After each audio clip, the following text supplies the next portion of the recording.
10 अक्टूबर 1955 को पंडित जवाहरलाल नेहरू जब अपने ऑफिस के कमरे में पहुंचे तो उनके मेज पर एक रिपोर्ट रखी थी। ये रिपोर्ट थी 1953 में बने राज्य पुनर्गठन आयोग के अनुशंसा की।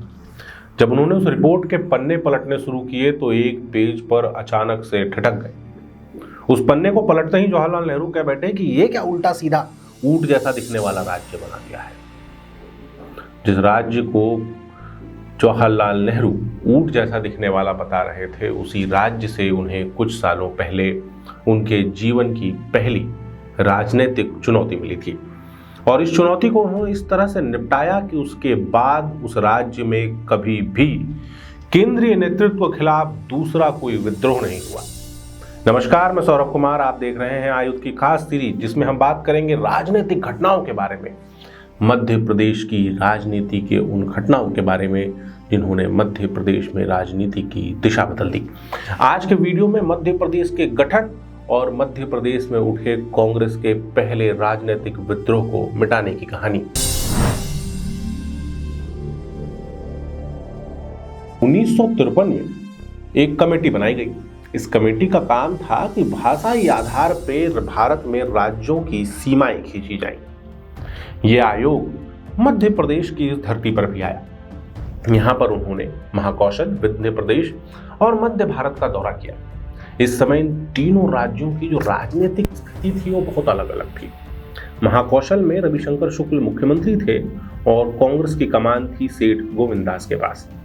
विंध्य प्रदेश में शंभुनाथ शुक्ल और कवतान अवधेश प्रताप सिंह नेतृत्व कर रहे थे। मध्य भारत में तख्तमल जैन और मिश्रीलाल गंगवाल थे। मध्य भारत के दोनों नेता चाहते थे कि मध्य भारत जो है वो अलग राज्य बना रहे, लेकिन मध्य भारत के पहले दो मुख्यमंत्री चाहते थे कि ये मध्य प्रदेश में मिल जाए।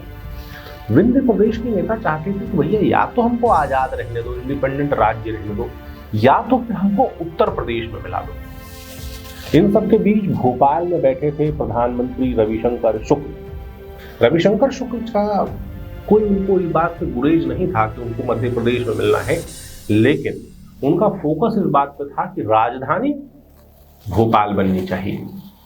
इन सब के बीच जब ये रिपोर्ट जवाहरलाल नेहरू के पास पहुंची तो उन्होंने मध्य प्रदेश को राज्य बनाने की सहमति दी। लीलाधर जोशी अपने संस्मरण में लिखते हैं कि जवाहरलाल नेहरू को लगता था कि इतना बड़ा राज्य है, इतनी उपजाऊ जमीन है, इतनी वन संपदा है, इतना खनिज है और पानी का इतनी अच्छी व्यवस्था है, ये राज्य निश्चित तौर पर एक विकसित राज्य बनेगा, मॉडल प्रस्तुत करेगा। आखिर में हुआ वही जो पंडित नेहरू चाहते थे। 11 सितंबर 1956 को विधेयक पारित हुआ और 1 नवंबर को मध्य प्रदेश राज्य बन गया। रविशंकर शुक्ल ने इसके पहले मुख्यमंत्री के तौर पर शपथ ली, लेकिन इससे पहले मध्य प्रदेश की राजनीतिक गर्मी खूब गरमाई हुई। मध्य प्रदेश वो राज्य था जहां पर सबसे पहले पंडित नेहरू को राजनीतिक चुनौती मिली थी। कांग्रेस से ये उम्मीद की जा रही थी कि फ्रीडम फाइटर है, इसके अंदर में कोई राजनीति थोड़ी चलेगी, था पटक थोड़ी चलेगी। लेकिन मध्य प्रदेश की कांग्रेस में राजनीति काफी समय से चल रही है और राजनीति ऐसी कि 1937 में जो माखनलाल चतुर्वेदी संसदीय बोर्ड के अध्यक्ष थे, उन्हें कुछ साल बीतते बीतते ऐसे निपटा दिया गया कि उन्हें मध्य प्रदेश की राजनीति छोड़नी पड़ी। उन्होंने कांग्रेस से ही किनारा कर लिया क्योंकि नेताओं को डर लगता था माखनलाल चतुर्वेदी रहे तो मुख्यमंत्री पद के दावेदार होंगे। उनको निपटा दिया गया। इसके बाद 1946 के अंतरिम सरकार जो बने थे उसमें महाकौशल के जो ठाकुर निरंजन सिंह थे, उनको रविशंकर शुक्ल के मंत्रिमंडल से बाहर रखा गया क्योंकि बाकी के जो नेता थे उनको लगता था यार ये डायनामिक नेता है, अगर इसको रविशंकर शुक्ल के कैबिनेट में रहने दिए तो रविशंकर शुक्ल के बाद यही मुख्यमंत्री बन जाएंगे। ये चीज ठाकुर निरंजन को समझ में आई और उन्होंने कांग्रेस से किनारा करने के बाद जो नर्मदा पट्टी है वहां पे समाजवादी आंदोलन का नेतृत्व अपने हाथ में लिया और यही कारण है कि आज भी जो नर्मदा पट्टी है वहां पे समाजवादी मजबूत है, समाजवादियों का गढ़ बना रहा। इस सारी राजनीतिक उठापटक के बीच 20 अगस्त 1951 को एक ऐसी घटना हुई जिसने मध्य प्रदेश की राजनीति में एक लाल लकीर खींच दी। रविशंकर शुक्ल की सरकार थी और उनके गृह मंत्री थे द्वारका प्रसाद मिश्र। 20 अगस्त 1951 को द्वारका प्रसाद मिश्र ने अपने पद से इस्तीफा दे दिया और इस्तीफा देते समय कहा कि देखो, राज्य सरकार के काम से हम बिल्कुल खुश हैं, कोई शिकायत नहीं है। हमारी जो शिकायत है वो केंद्रीय नेतृत्व से है। इसको पंडित नेहरू के खिलाफ एक विद्रोह के तौर पर देखा जा रहा था। वो पंडित नेहरू पर तानाशाही के आरोप लगा रहे थे।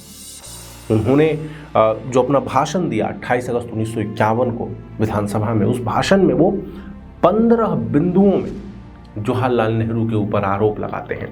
कहते हैं कि जवाहरलाल नेहरू तानाशाही हो गए हैं और अपने आप को संगठन से बड़ा समझने लगे हैं, पार्टी मामलों में बहुत ज़्यादा इंटरफेयर करते हैं और पूरी की पूरी पार्टी उनके गिरफ्त में है।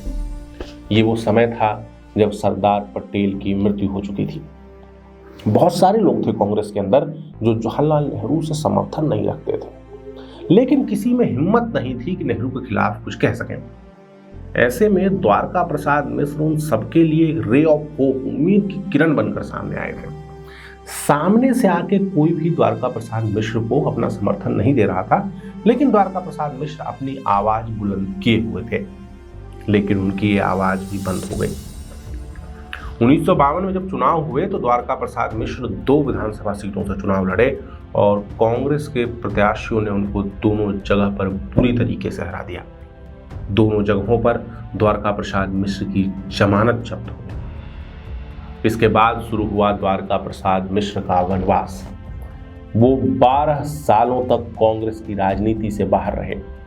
उनके साथ काम करने वाले गोविंद दास हो या रविशंकर शुक्ल हो, सबको उनके प्रति सहानुभूति थी, लेकिन कोई कुछ कर नहीं पा रहा था।